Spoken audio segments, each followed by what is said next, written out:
New জার্সির MetLife স্টেডিয়ামে রোমাঞ্চকর এক ফাইনাল। অতিরিক্ত সময় শেষে আর্জেন্টিনাকে 1-0 গোলে হারিয়ে বিশ্ব চ্যাম্পিয়ন স্পেন। খালি হাতে ফিরতে হলো লিওনেল মেসির দলকে। কিন্তু কেন এই পরাজয়? ম্যাচের পুরো চিত্র বিশ্লেষণ করলে দেখা যায় আর্জেন্টিনার এই হারের পেছনে কাজ করেছে 5টি প্রধান কারণ। প্রথমেই উঠে আসে আর্জেন্টিনার আক্রমণ ভাগের নিষ্ক্রিয়তার চিত্র। ম্যাচের প্রথমার্ধে একটি কর্নারও আদায় করতে পারেনি আলবিসেলেস্তেরা। স্পেনের গোলমুখে নিতে পারেনি একটি শটও। 78 মিনিট পর্যন্ত যেখানে 10টিরও বেশি শট নিয়ে ফেলেছে স্পেন, সেখানে আর্জেন্টিনার খাতা ছিল 0। অতিরিক্ত সময়ে মেসির একটি দূরপাল্লার শট আর জুলিয়ানো সিমিওনের একটি সুযোগ ছাড়া বলার মতো কোনো আক্রমণ নেই তাদের। সুস্থ জীবন, সুন্দর পৃথিবী। এরপরে আসে মাঠে স্পেনের আধিপত্য। পুরো ম্যাচে বল দখলে রেখে স্পষ্ট আধিপত্য দেখিয়েছে স্পেন।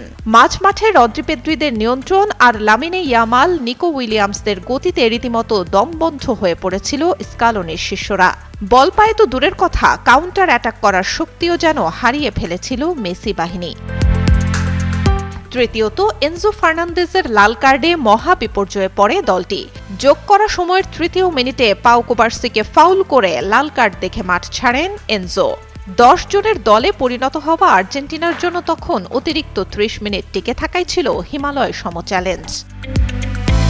পরবর্তী কারণ নিঃসঙ্গ সেনাপতি লিওনেল মেসি। যেখানে মেসিকে ঘিরেই ছিল আর্জেন্টিনার শেষ বিশ্বকাপ স্বপ্ন, সেখানে ম্যাচ জুড়ে বড্ড একা ফেলে রাখা হয় তাকে। হুলিয়ান আলভারেজ মাঠ ছাড়ার পর দলটি 5 জন ডিফেন্ডার ও 3 মিডফিল্ডারের সঙ্গে আক্রমণ ভাগে একমাত্র মেসিকে রেখে খেলতে বাধ্য হয়। এতে মেসির কাছে বলের সরবরাহ পুরোপুরি বন্ধ হয়ে যায়।